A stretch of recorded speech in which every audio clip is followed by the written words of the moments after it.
Irmãos, antes da gente ler o texto, capítulo 4, eu disse para vocês que do capítulo 1 ao capítulo 3, Paulo fala sobre uma teologia, uma boa teologia. Ele fala sobre essa obra salvífica de Cristo e a nossa posição e onde nós estamos em Cristo e o que isso representa para nós. Capítulo 1 ele mostra isso de forma muito bonita, ele fala da doutrina da predestinação, que tem muita gente que não gosta muito dela, né? Mas, como diz o Dr. Russell Shedd, ela é bíblica, né? Fazer o quê? Paulo fala da eleição, né? Por 2 vezes ele fala que nós fomos eleitos antes da fundação do mundo. Paulo fala que essa eleição, ela aconteceu em Cristo Jesus, ela se tornou assim, a salvação, a nossa redenção aconteceu por meio de Jesus, e tudo isso acontece para que nós sejamos agora para o louvor da sua glória. Seu capítulo 1 é muito bonito. No capítulo 2 de Efésios, Paulo trata sobre essa nova natureza que nós temos, mas não nos esquecendo de quem éramos. Ele começa o capítulo 2 dizendo que nós outrora estávamos mortos. E claro que mortos aqui é no sentido espiritual, mortos nos nossos delitos e pecados. A tríade do inferno, né? O mundo, a carne e o diabo agiam de forma deliberada naqueles que não conhecem a Deus. Paulo diz que eles eram por natureza filhos da ira, que é um negócio difícil hoje do homem contemporâneo engolir, né? Puxa, pastor, mas Deus tem filhos guardados para ira? Tem. Eu sei que isso é uma coisa difícil hoje da pessoa compreender, mas Deus tem aqueles guardados para a sua perdição. Por quê? Porque não reconhecem, porque têm a oportunidade da salvação, mas desdenham dela. E o apóstolo Paulo diz que, mas Deus, sendo rico em misericórdia, por causa do grande amor com que nos amou, pela graça sois salvos. E o texto diz que isso não vem de nós, é dom de Deus. Então a graça, irmão, salvadora, não é mérito nosso e nem iniciativa nossa. É dom de Deus, é através do Espírito do Senhor que Deus regenera o seu coração, abre os seus olhos, ilumina a sua alma para que você responda a essa mensagem gloriosa do Evangelho de Jesus Cristo. E Paulo fala que pela graça nós fomos salvos, e agora por causa do grande amor e da bondade de Deus que Ele nos alcançou. Não existe outra razão eficiente e suficiente para que nós sejamos salvos em nós do que a bondade inerente de Deus e a escolha soberana de Deus. Deus não viu você, achou que você era bonito, ou que você era um cara bom, ou que ia pregar bem, ou que ia cantar maravilhosamente bem no louvor. Não tem nada disso, não. Deus não salva você por causa de alguma coisa que Ele viu boa em você lá na frente. Porque senão a razão da salvação não seria Ele, seria você. Mas Deus nos salva pela única escolha dEle, e a razão da nossa salvação não diz respeito a nós. O apóstolo Paulo fala isso de forma muito contundente em Romanos, né? Falando sobre Esaú e Jacó, que mesmo antes dos gêmeos virem ao mundo, Deus escolheu Jacó e aborreceu de Esaú. É um mistério, irmãos. Deus tem os seus. E graças a Deus que você é contado entre um deles. Amém? Amém. O capítulo 2, Paulo termina de uma forma muito bonita, né? Ele elenca tudo isso para nós. E ele termina dizendo que existia uma parede de inimizade. A partir do verso 11 ele fala disso. Uma parede de inimizade entre os judeus e os gentios, que Cristo derrubou essa parede. Ele derrubou a inimizade e de ambos, esses ambos, judeus e gentios, ele fez um só. E assim o deu à igreja, que é o seu cabeça. Então, irmãos, o capítulo 2 é bonito porque ele fala de quem nós éramos, ele fala de quem nós somos, e ele fala de qual é a nossa condição agora, como pertencentes ao corpo de Cristo. Sois família de Deus, como diz o versículo 19 do capítulo 2, e ele trata dessa ideia da família e do edifício como metáfora da igreja do Senhor Jesus. No capítulo 3 nós vimos, semana retrasada com o pastor Dalmo, o apóstolo Paulo começa a falar sobre o mistério, né? O mistério que outrora estava oculto, mas esse mistério, irmãos, nos foi revelado. O mistério. Pastor, qual é o mistério? É que os gentios e os judeus são herdeiros da mesma promessa em Cristo Jesus. O mistério no capítulo 3 é a igreja, né? É a igreja. Eu tenho muito medo dessas pessoas que querem saber do mistério de Deus. Tem muito isso, tem muitas igrejas que falam em mistério. Nós presbiterianos, nós temos uma visão meio diferente disso, porque o mistério que a Bíblia diz não é um mistério de coisas ocultas e que são reveladas através da boca de alguém ou de algum dos seus pseudo-profetas da atualidade, mas o mistério da Bíblia é Cristo Jesus, que veio unir o judeu e o gentio e assim formou ambos um só corpo para a glória de Deus. Esse é o mistério. E Paulo fala isso no capítulo 3, né? Paulo fala que ele foi agraciado por Deus de ter sido aquele escolhido para levar esse mistério, essa graça maravilhosa ao gentio. E ele fala que ele é o apóstolo dos gentios, que a ele foi dada essa vocação maravilhosa de falar dos desígnios de Deus aos gentios, porque eles também, se crerem em Cristo, fazem parte desta mesma igreja. Aí vocês entendem por que no capítulo 3, Paulo enfatiza tanto essa ideia de judeus e gentios. Como eu disse lá atrás, Paulo escreveu essa carta aos Efésios por algumas razões, mas uma delas é que estava havendo divisões na igreja. E essas divisões estavam ocorrendo por causa de dois partidos. Quais eram, pastor? Os judeus convertidos e os gentios convertidos. Os judeus convertidos achavam crentes melhores do que os gentios, porque afinal de contas, como eu disse, eles tinham toda uma esteira da revelação de Deus no Velho Testamento. Então eles se achavam. E os gentios, irmãos, eram como crentes de segunda categoria. E estava havendo um desconforto muito grande na igreja de Éfeso, um problema de divisão entre cristãos gentios e cristãos judeus. Agora você entende por que Paulo enfatiza tanto isso no capítulo 3. Falando que agora não há judeu, não há escravo, agora nós somos um em Cristo Jesus. Porque afinal de contas não deve e não pode haver mais separação, porque Deus destruiu a barreira de separação. Não existe crente de primeira, de segunda, de terceira categoria, porque lá no capítulo 4 ele vai dizer que há um só Senhor, uma só fé, um só batismo, um só Deus, um só Espírito, que age em todos, está em todos e é por meio de todos. Todo esse linguajar do apóstolo Paulo, irmãos, aqui nessa belíssima carta, que é um tratado eclesiológico da igreja, ele também usa toda essa instrumentalidade que ele tem para debater e, acima de tudo, para combater divisões na igreja. Porque Paulo sabe que as divisões destroem a igreja, destroem o vigor da igreja, destrói o testemunho da igreja, destrói o crescimento da igreja. O apóstolo Paulo combateu veementemente e a gente entende o porquê tinha divisão na igreja de Éfeso. O evangelho entrou, o evangelho chegou, o mistério foi revelado, mas até esse mistério ser compreendido plenamente, muita confusão aconteceu. Tem muita gente que às vezes de forma ingênua diz assim: pastor, eu queria tanto viver na época da igreja primitiva. Eu não queria não. Eu não queria não, irmãos. Aquilo era uma bagunça completa, viu? Vou te dizer. Naquele tempo eles não tinham o que nós temos hoje, né? Hoje nós temos as escrituras na nossa mão, na nossa língua. Naquele tempo eles não tinham.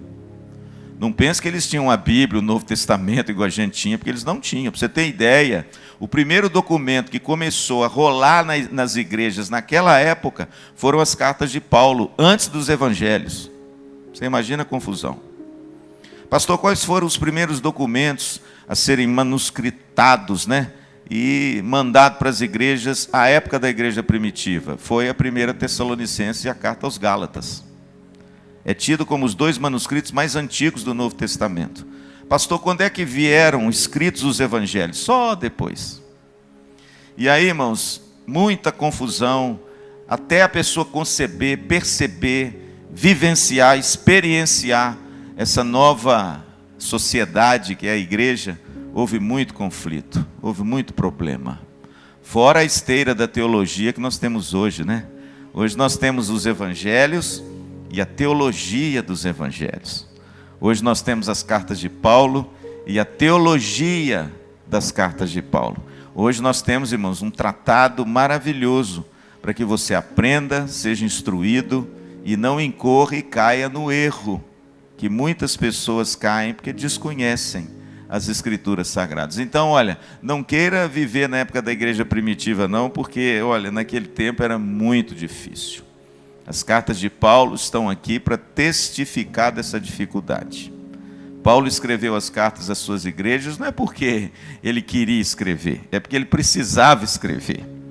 É por causa de problemas que existiam na igreja, e Paulo precisava instruir os seus crentes no ensino correto da palavra de Deus. Não se esqueça que no tempo de Paulo e no tempo dos apóstolos só existia o Velho Testamento. Hoje a gente pensa que eles tinham uma Bíblia toda, né? Não, irmãos. Eles só tinham o Velho Testamento. E é por isso que o Novo Testamento é eivado de textos do Velho Testamento, porque, como diz o Philip Yancey, era a Bíblia que Jesus lia.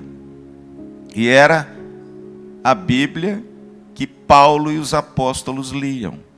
Por isso, querido, olha, a igreja primitiva sofreu muito na área moral, na área teológica, na área de relacionamento, porque eles não tinham essa revelação plena que nós temos hoje. Hoje nós temos muito mais. E mesmo assim batemos cabeça, não é? Fala a verdade. E mesmo assim trombamos uns com os outros, né? Para vergonha nossa. Que não deveria ser isso não. Porque nós já temos a plena revelação da palavra de Deus e uma excepcional teologia escrita pelos grandes homens de Deus até hoje, né? E o interessante é que no capítulo 3, Paulo termina, versículo 14, você que está com a sua Bíblia aí, com uma oração. Essa oração eu discorri sobre ela um pouco quinta-feira passada, e eu terminei lá no capítulo 4 falando sobre a unidade da igreja. Paulo ora, e depois, a partir do capítulo 4, eu disse a vocês que Paulo abre um novo leque da carta, agora com a teologia prática. Agora, vamos mostrar o que essa teologia, o que esse ensino, o que essa doutrina desemboca na vida prática. E aí vem o capítulo 4, 5 e 6. Veja que a carta de Paulo tem uma divisão natural. Capítulo 1 a 3, teologia e doutrina. Capítulo 3 a 6, vida cristã.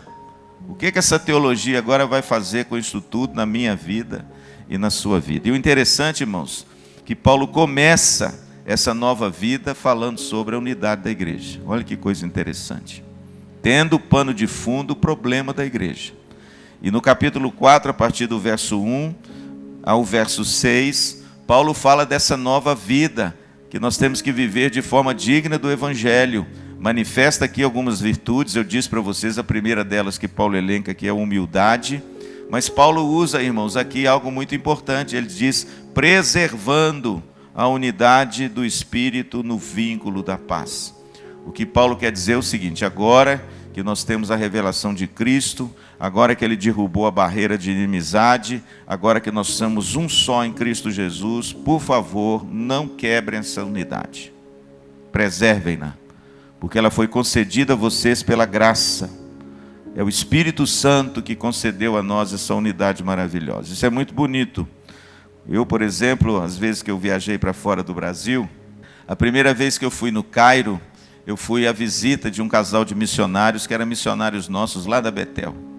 Eu fui para lá para visitá-los, ver o estado que eles estavam lá e visitar alguns campos que eles trabalhavam.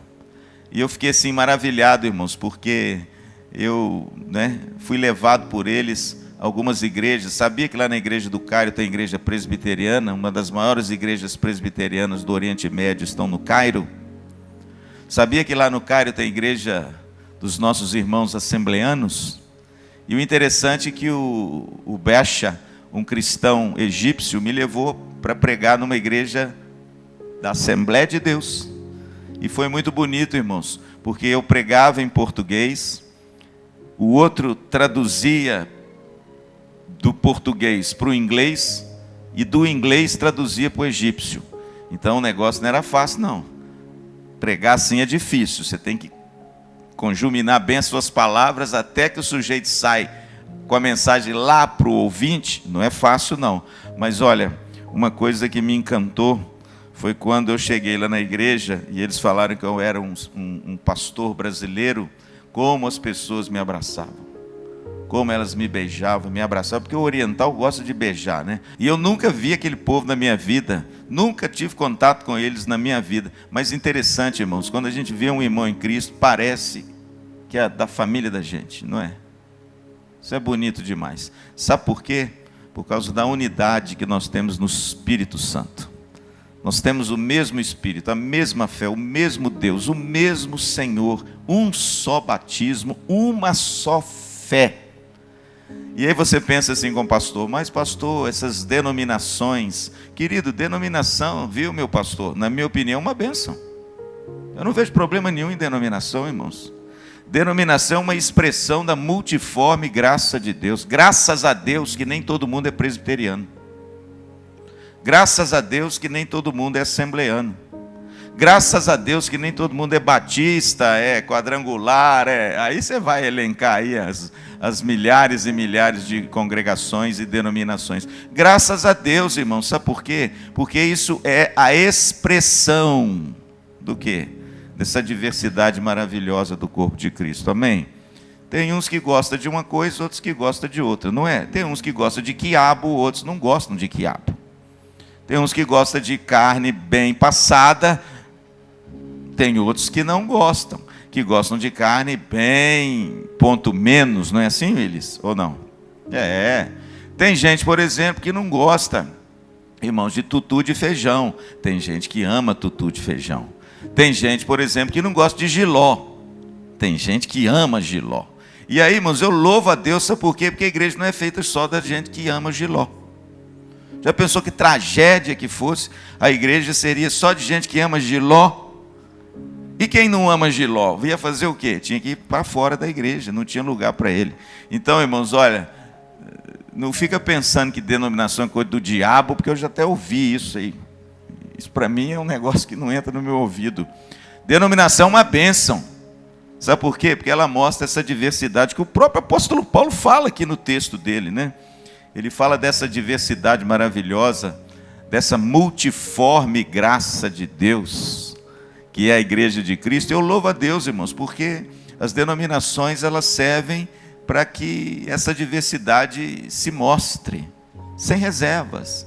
É claro que a gente tem que cuidar bem, né, dos limites, dos extremos, de uma teologia centrada em fundamentos, né, verdadeiros, mas, irmãos, tem muita coisa por aí que é aparato, que não tem tanta importância assim, não é verdade? São coisas periféricas.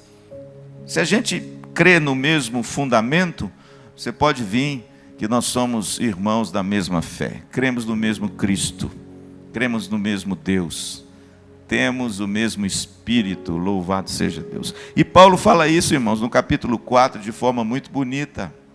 Ele começa falando dessa preservação do Espírito Santo, e depois, a partir do versículo 7 ao versículo 16, ele fala dos dons dessa unidade. E eu disse quinta passada que esses dons são uma expressão dos dons de liderança na igreja: apóstolos, profetas, evangelistas, pastores e mestres.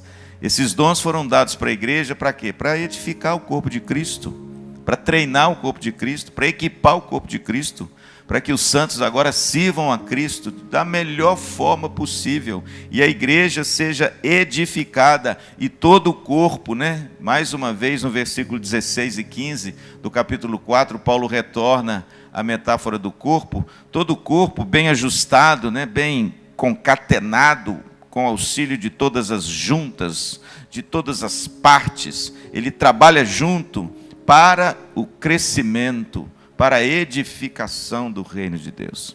Eu disse aqui numa pregação passada que uma igreja saudável não é aquela que um ou dois usa o seu talento.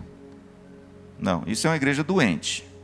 Uma igreja saudável é aquela que todos usam o seu talento, cooperando uns com os outros e para a glória de Deus.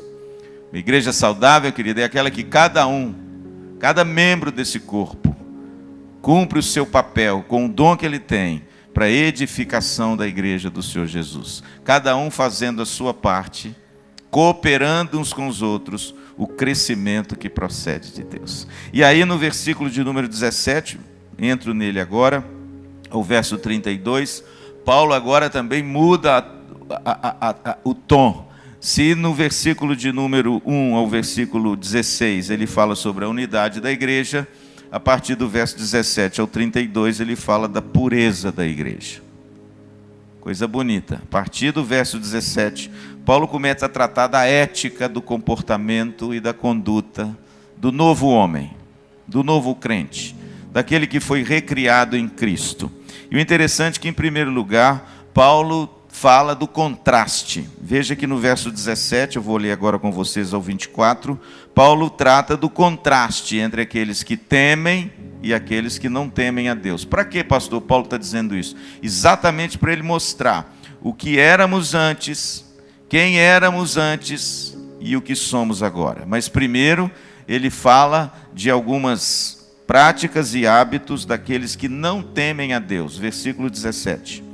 Isto, portanto, digo e no Senhor testifico, que não mais andeis como também andam os gentios, na vaidade dos seus próprios pensamentos. Versículo 18, obscurecidos de entendimento, alheios à vida de Deus por causa da ignorância em que vivem, pela dureza do seu coração, os quais, tendo se tornado insensíveis, se entregaram à dissolução, para com avidez cometerem toda sorte de impureza. Veja, irmãos, que em primeiro lugar, Paulo elenca algumas práticas e hábitos daqueles que não temem a Deus. Primeiro, ele fala que os gentios têm pensamentos vaidosos, versículo 17. Ele tem pensamentos a respeito dele equivocados. Segundo, versículo 18, eles têm a mente obscurecida. Eles não compreendem as coisas de Deus. Terceiro, ele fala sobre esse alheamento à vida de Deus por causa da ignorância em que vivem. Os gentios ignoram a Deus, são ignorantes com respeito a Deus. E ele fala no verso 18 que eles também têm um coração duro com respeito ao Senhor. Versículo 19, ele vai mais além e eles são insensíveis e se entregam à dissolução para com avidez cometerem toda sorte de impureza. Esse é o retrato, irmãos, trágico, triste, deprimente de uma sociedade sem Cristo. Mente obscurecida, coração endurecido. Esse é o retrato de um homem sem Cristo e que espelha numa sociedade sem Cristo, falida moralmente, perdida intelectualmente e orgulhosa emocionalmente. Assim são os gentios e assim é um homem sem Deus. Assim são aqueles que não temem a Deus, são orgulhosos, mas eles nada entendem. São pessoas envaidecidas, soberbas, falidos moralmente e acham que sabem tudo, mas são perdidos intelectualmente. Veja, querido, que no versículo 20 agora ao 24 tem um contraste.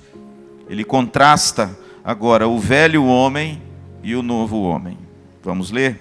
Mas não foi assim que aprendestes de Cristo, se é que de fato o tendes ouvido e nele fostes instruídos, segundo é a verdade em Jesus. No sentido que no trato passado vos despojeis do velho homem, que se corrompe segundo as concupiscências do engano, e vos renoveis no espírito do vosso entendimento, e vos revistais do novo homem, criado segundo Deus em justiça e retidão, procedentes da verdade. Notaram aí o contraste no versículo 20? É como se Paulo quisesse mostrar o estado deprimido e deplorável de uma sociedade sem Deus, e agora no verso 20 ele diz assim, mas não foi assim que vocês aprenderam de Cristo. E ele então narra esse contraste, fazendo, esse contraste entre o velho homem e o novo homem. O velho homem, segundo o apóstolo Paulo, ele era dominado pelas paixões desenfreadas e descontroladas.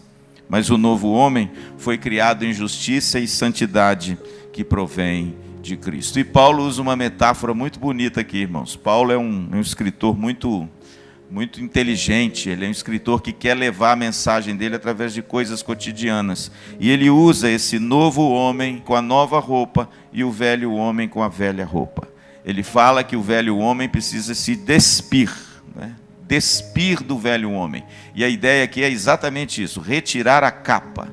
É preciso retirar tudo isso que existia no velho homem, mas não apenas retirar e deixar ela vazia.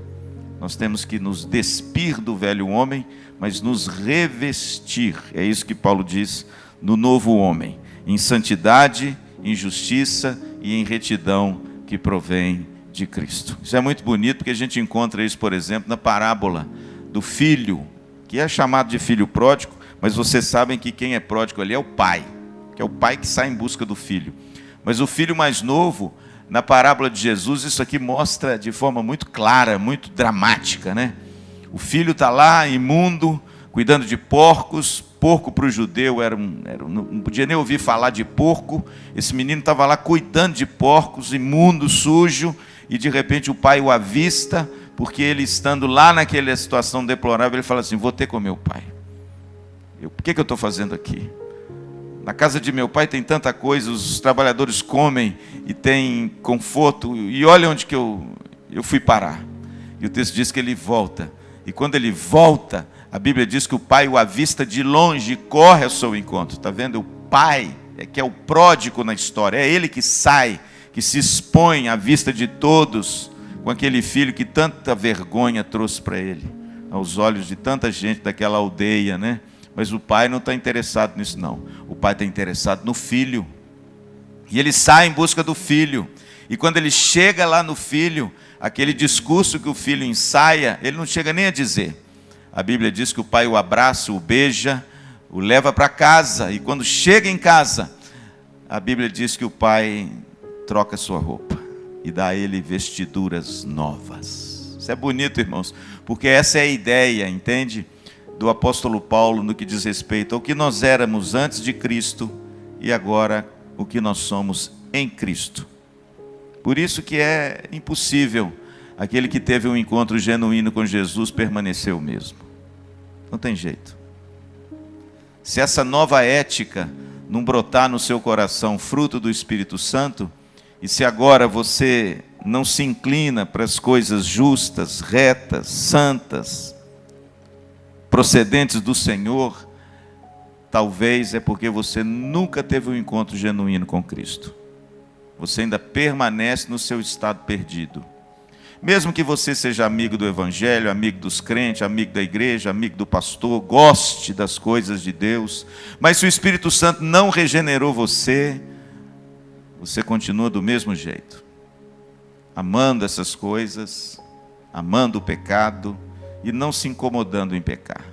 Mas a Bíblia diz que em Cristo nós nos despojamos do velho homem. Louvado seja Deus. O velho homem morreu e nós nos revestimos do novo homem em retidão, justiça e santidade. Você quer ver um outro texto muito emblemático para isso? Apocalipse, quando fala que quando a nova Jerusalém, lá nos novos céus e nova terra, a igreja do Senhor será vestida de vestiduras brancas e vai adorar o Cordeiro com o cântico do Cordeiro, trazendo essa ideia, irmãos, dessa pureza, dessa retidão e dessa justiça final, completa, que vai ser executada por Cristo quando Ele voltar.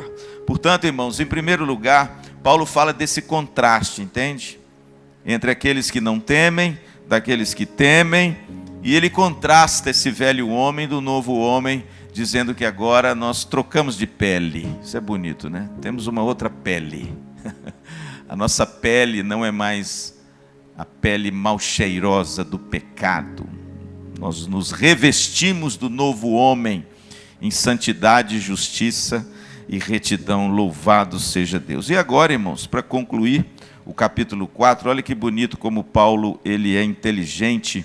Paulo agora elenca 5 evidências éticas desse novo homem em Cristo. É um desafio para mim e para você. É a prova dos 9. É claro que não estão aqui todas as evidências éticas de quem teve um encontro com Cristo, mas algumas delas. Pastor, por que Paulo escolhe algumas em detrimento de outras? Por causa da situação da igreja. Guardem isso.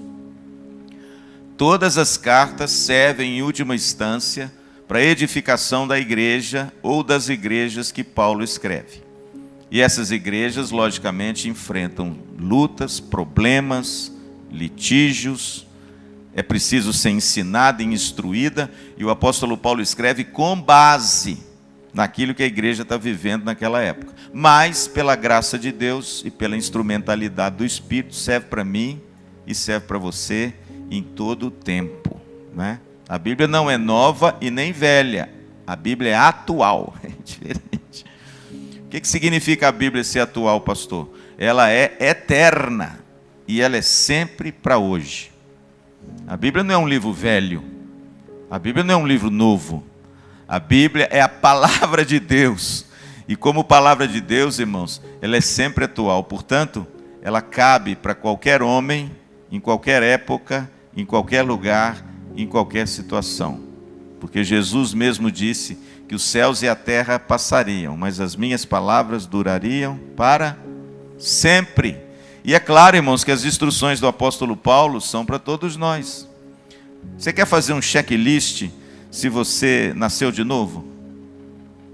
Quer fazer um checklist se você traz em si a ética ou o ethos da nova vida em Cristo em você? Paulo trata dessa ética, versículo 25 a 32, do novo homem em Cristo, esse que se despiu do velho, se renovou e se vestiu do novo. Agora, deixa eu fazer só um parênteses aqui antes da gente ler o texto.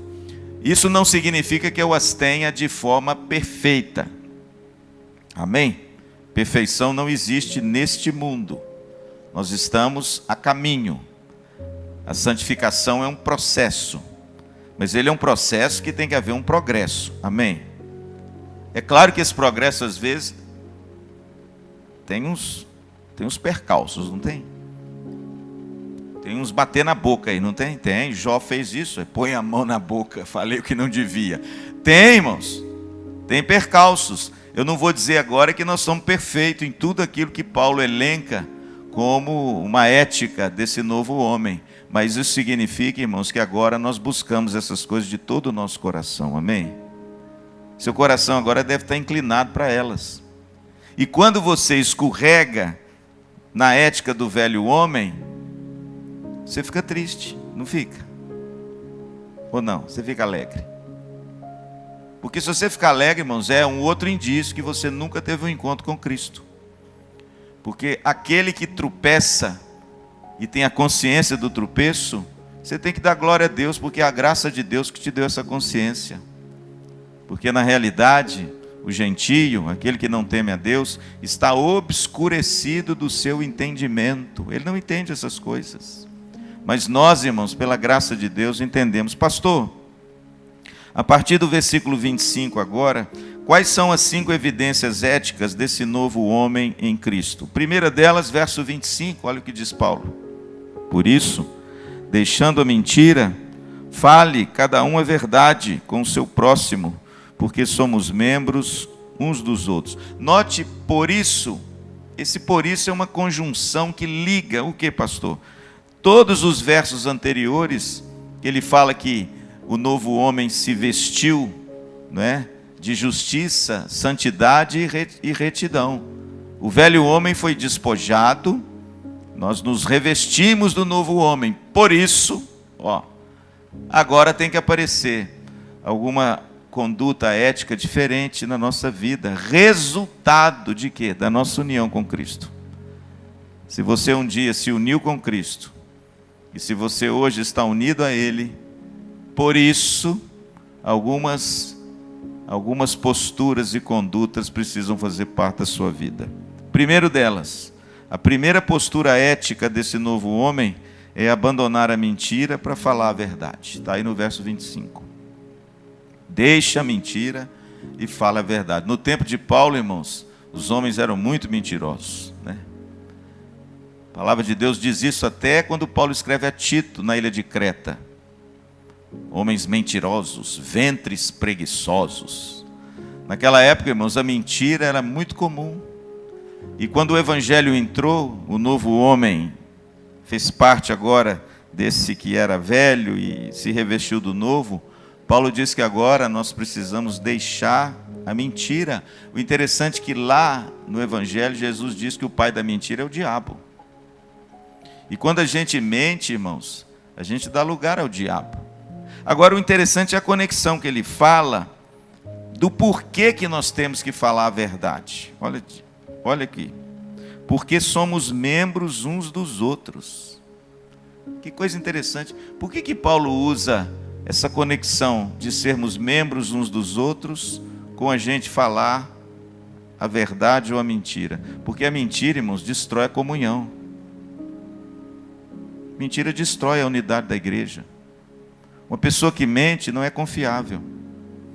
E a pessoa que não se confia, como é que você vai ter comunhão com ela?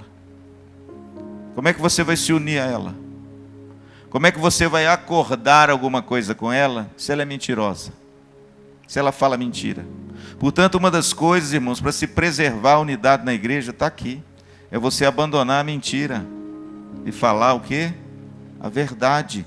Essa é a primeira conduta ética que Paulo elenca, fruto desse novo homem em Cristo. Segundo, versículo 26 e 27. Irai-vos e não pequeis, não se ponha o sol sobre a vossa ira, nem deis lugar ao diabo. A segunda evidência ética, irmãos, desse novo homem de Cristo, que tem que fazer parte da nossa vida, é suprimir a ira pelo domínio próprio.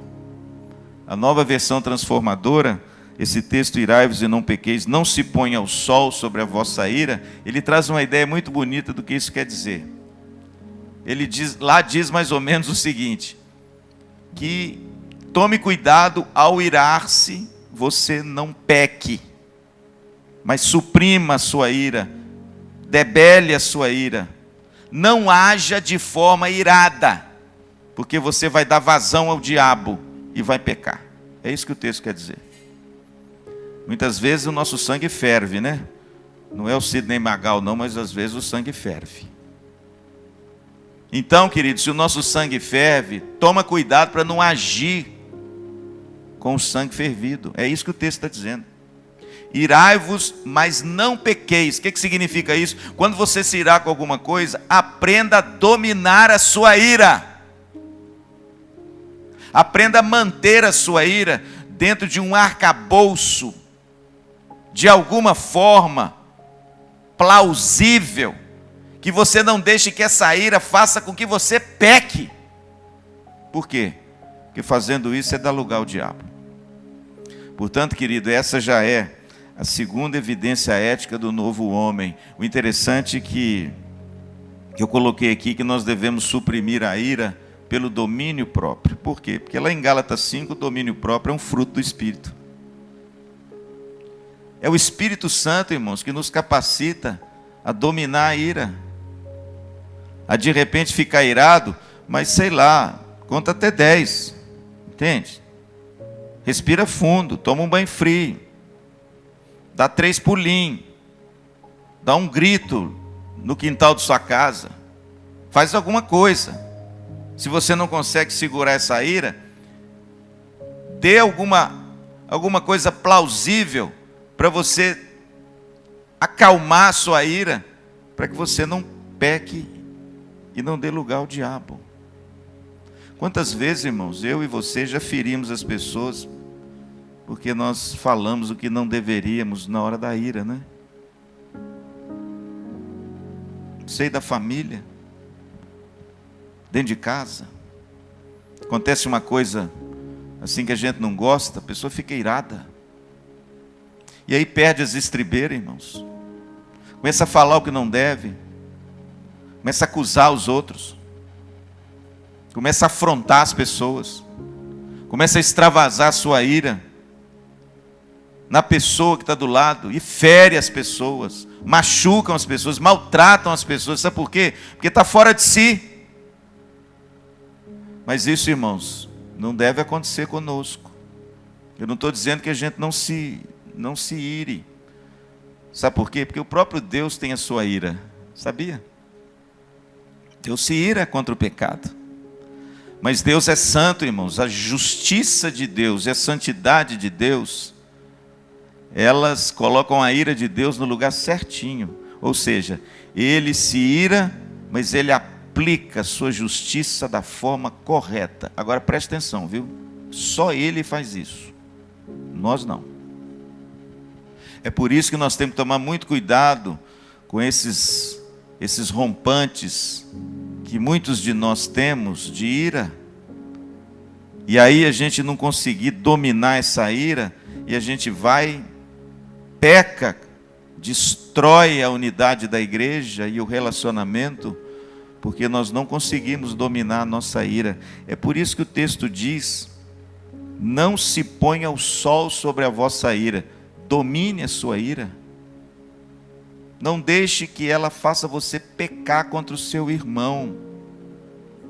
Me dê um exemplo de um homem na Bíblia que no início da sua caminhada era um homem irascível. Só um exemplo. Vamos lá. Moisés, irmãos. Moisés era um homem, um jovem. Eu posso dizer que era um jovem, porque quando ele fez isso, ele tinha 40 anos. Para quem viveu 180, 40 é jovem, né?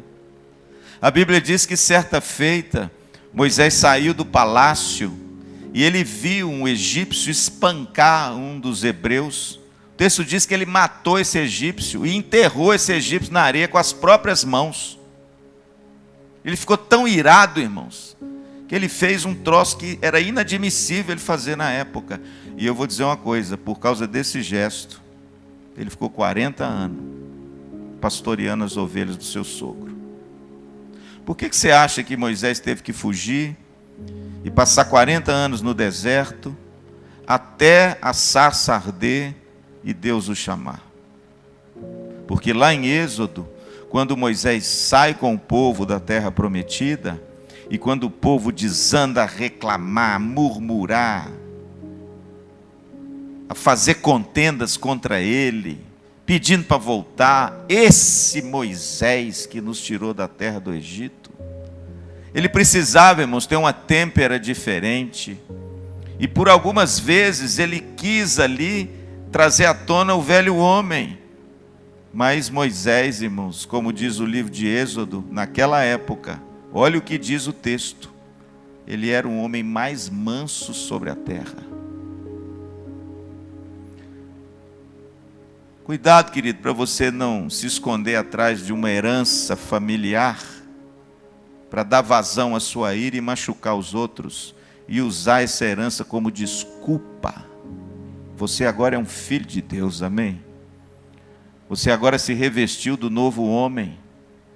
Você pode até ficar irado, mas morde a língua. Cuidado para você não pecar no momento de fúria, de ira, porque depois, para consertar, pode ser difícil, viu? Amém? Pastor, qual a terceira evidência ética? Estou terminando, desse novo homem em Cristo. A quarta, né? É a terceira. Verso 28. Aquele que não furtava, não furte mais. Antes trabalhe fazendo com as próprias mãos o que é bom, para que tenha com que acudir ao necessitado. Terceira evidência, abandonar a desonestidade pelo trabalho honesto. Interessante que naquele tempo a desonestidade era celebrada como uma esperteza pessoal.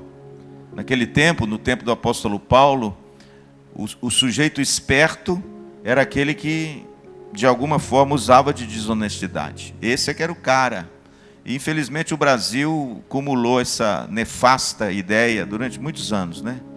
Muitos anos essa ideia permeou esse census comunitário do nosso país, terrível, horrível, do brasileiro gostar de levar vantagem em tudo, né?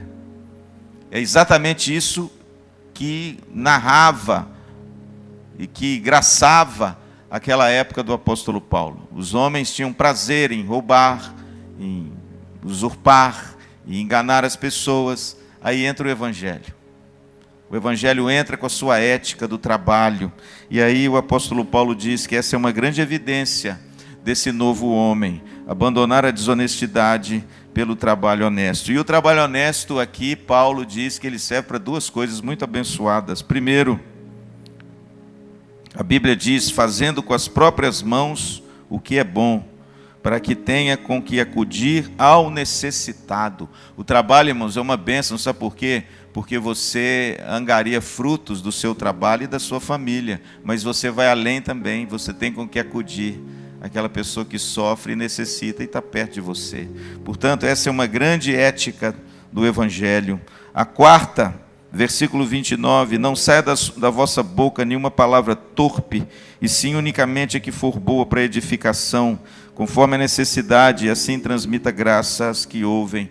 Quarta evidência ética desse novo homem é substituir a maledicência pela benevolência. O que é maledicência? É você falar mal.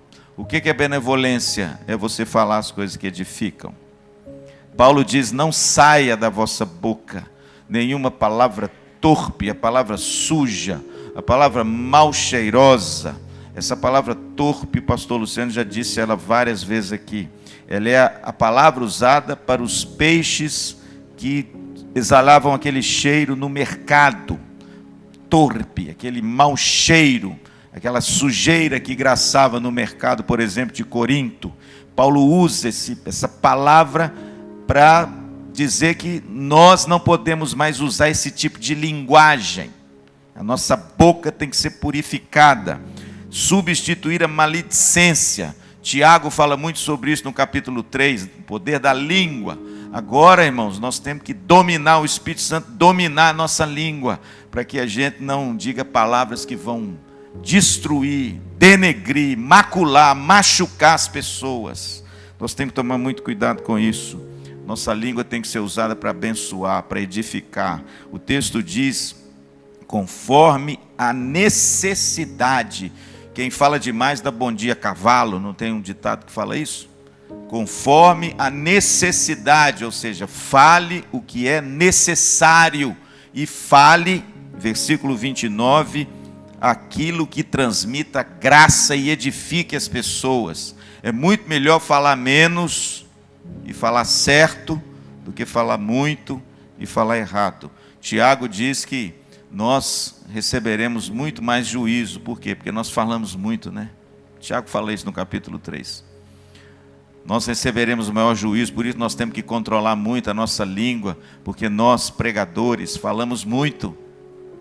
E a gente tem que tomar cuidado, irmãos, para palavras sujas e torpes não sair dos nossos lábios. Mas isso serve para todos nós, viu? Portanto, cuide da sua língua, meu jovem. Cuide da sua língua, minha jovem. Meus adolescentes, meus jovens, homens, cuidado com aquilo que sai dos seus lábios, tá bom? Cuidado com o linguajar do mundo, para ele não poluir os seus lábios tão lindos, sua boquinha tão linda. Cuidado para que da sua boca saia aquilo que é necessário e transmita graça, satisfação. E você possa edificar a vida da pessoa, nunca para denegrir. Se você tiver que denegrir alguma coisa, fica calado, tá bom? Mas no abrir da sua boca, possa sair algo que adocique a vida das pessoas, que enebrie a vida das pessoas, que façam delas pessoas melhores. Portanto, essa é a quarta evidência ética: substituir a maledicência pela benevolência. O Tiago chega a dizer que aquele que doma a língua, doma o corpo inteiro, né? Porque se você consegue domar esse órgão tão pequeno, é uma bênção grande, porque esse órgão pequeno pode destruir o corpo inteiro e colocar em fogo uma selva muito grande. Irmãos, pela palavra, você será condenado, diz Jesus, e pela sua palavra você será justificado. Então vamos cuidar, viu, meus queridos? Cuidado com os palavrões, com as palavras chulas, com as palavras vis. Cuidado com esse linguajar que os jovens usam aí fora. Isso nem se nomeie no meio de vós, tá bom? A nossa linguagem deve ser pura, santa, uma linguagem limpa, que abençoa e que faça diferença em nome de Jesus. Amém. E em último lugar, verso 31 e 32. Longe de vós toda amargura e cólera, e ira e gritaria e blasfêmia, e bem assim toda malícia. Antes, sede uns para com os outros benignos, compassivos, perdoando-vos uns aos outros, como também Deus em Cristo vos perdoou. Pastor, quais são as 5 evidências éticas do novo homem em Cristo? Primeiro, abandonar a mentira para falar a verdade. Tá bom, irmãos? Cuidado para você não se aculiar ao diabo, que ele é que é o pai da mentira. Segundo, suprimir a ira pelo domínio próprio. Então vamos tomar cuidado com esse nosso ímpeto, para na ira você querer tomar alguma atitude ou ação. Espere, calma, respire fundo, fale depois com a pessoa, calma. Terceiro, abandonar a desonestidade pelo trabalho honesto. Não tem esse negócio de querer levar vantagem não, irmão, isso é coisa de ímpio, viu? O crente tem que trabalhar de forma honesta, tem que ser honesto, em tudo que ele faz, na palavra, na ação e no trabalho. Você faça da melhor maneira, cobra lá o preço justo e seja honesto com as suas coisas em nome de Jesus, porque nós servimos um Deus justo. Quarto, substituir a maledicência pela benevolência. Davi fez uma oração maravilhosa, lá num dos salmos que eu não estou lembrando agora, ele diz: Senhor, põe guarda à porta dos meus lábios, para que eu não fale de forma dolosa contra o outro. Essa oração é boa, hein? Para a gente fazer no ano novo, hein? Senhor, controla o meu lábio, doma o meu lábio, Senhor, para que eu não venha ficar falando coisas que eu não devo, né? Aleluia. Em último lugar, irmãos, a quinta evidência ética é abandonar a amargura ou o coração amargurado pela prática do perdão. É isso aí, irmãos, versículo 31 e 32. Longe de vós toda amargura e tudo aquilo que a amargura cativa e cultiva, como a cólera, a ira, a gritaria. E no verso 32 ele diz: antes de tudo, perdoe uns aos outros, sede compassivos, benignos, perdoe, como Cristo Jesus vos perdoou. O cristão, irmãos, não pode viver prisioneiro de um coração amargurado. Não faça isso com você, meu filho. Não aprisione o seu coração na amargura, liberte o seu coração. Como é que a gente liberta o coração da amargura? Com perdão. Libere o perdão, peça perdão, dê o seu perdão à pessoa que pede. Quantas vezes, pastor? 70 vezes 7. É desse jeito, o evangelho é assim, irmãos. Não tem meio termo. Se a pessoa chegar e pedir perdão, eu perdoo. Mas de novo, meu filho, é de novo. Porque é isso que Jesus faz com você todo dia. Tá bom, meu filho? Todo dia te perdoa de algum negocinho aí que você pisou na bola. Portanto, querido, abandona a amargura. A palavra de Deus fala muito sobre a raiz de amargura, né? Contamina o corpo todo. A pessoa vive amargurada, enclausurada, famílias destruídas, relacionamento de irmãos destruídos, relacionamento conjugal destruído pela amargura, irmãos. Filhos com pais que não se falam por causa da amargura, de coisa que aconteceu há 30 anos atrás, o trem está enraizado no coração. Perdoa, libera, abre a porta dessa clausura do seu coração que vive amargurado por alguma coisa. Toma a iniciativa, se encha de coragem. C.S. Lewis escreveu no seu livro Cristianismo Puro e Simples que falar de perdão é mais fácil que perdoar. E é verdade, né? Falar de perdão é mais fácil que perdoar, irmãos. Mas olha, eu vou dizer uma coisa: se você já perdoou alguém, ou já pediu perdão para alguém, como faz bem, né? Faz bem, não faz? Te dá um frescor na alma, não dá? Dá um renovo no coração, não dá? Portanto, querido, olha, em nome do Senhor Jesus, nós fomos chamados a uma nova ética, a ética do reino de Deus. Eu sempre digo e torno a repetir: o evangelho não é só coisa daqui não, ó, viu? O evangelho não é só para você conhecer. O evangelho é, acima de tudo, para você viver. E você vive o evangelho quando você mostra o fruto das suas mãos.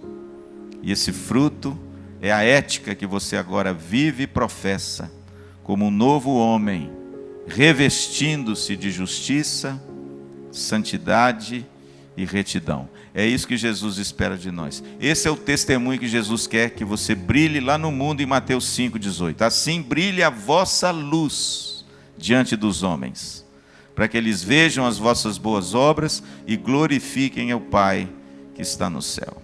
Amém? Que Deus te abençoe. Que Deus nos dê graça de dia a dia a gente nos revestir desse novo homem. E ó, nada, você não tem nada mais com o velho homem, viu? Se ele quiser se levantar, você coloca esse velho homem no lugar onde ele está. Aonde? Morto. Está morto. Você foi ressuscitado com Cristo para uma nova vida. Amém, querido?